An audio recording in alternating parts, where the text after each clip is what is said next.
The next great event which will be discussed is when Muslims reach and drink from the celestial pool granted to the Holy Prophet Muhammad, peace and blessings be upon him, by Allah the Exalted, on Judgment Day.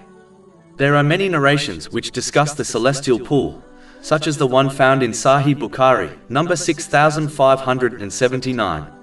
It advises that it takes a month to cross its entire length. Its smell is nicer than perfume, its water is whiter than milk, and the one who drinks from it once will never feel thirsty again. The last point is extremely important, as on Judgment Day, people will experience an extreme and unimaginable thirst. For example, the sun will be brought within 2 miles of the creation, which will cause people to sweat excessively.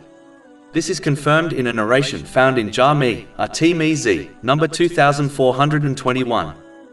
There is no doubt that every Muslim desires to drink from this pool, irrespective of the strength of their faith.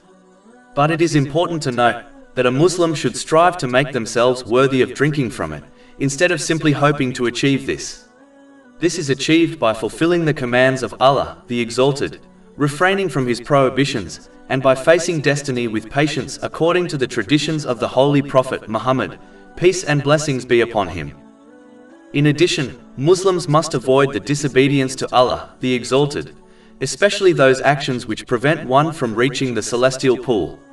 For example, a narration found in Sahih Muslim, number 5996, warns that some Muslims who innovated evil things in Islam will be detained and prevented from reaching the celestial pool.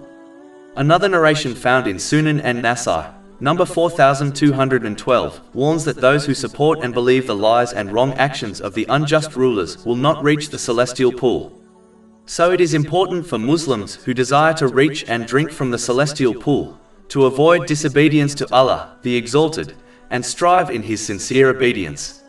Over 400 free ebooks, audiobooks, infographics, podcasts and blogs available on our website, www.shaykhpod.com.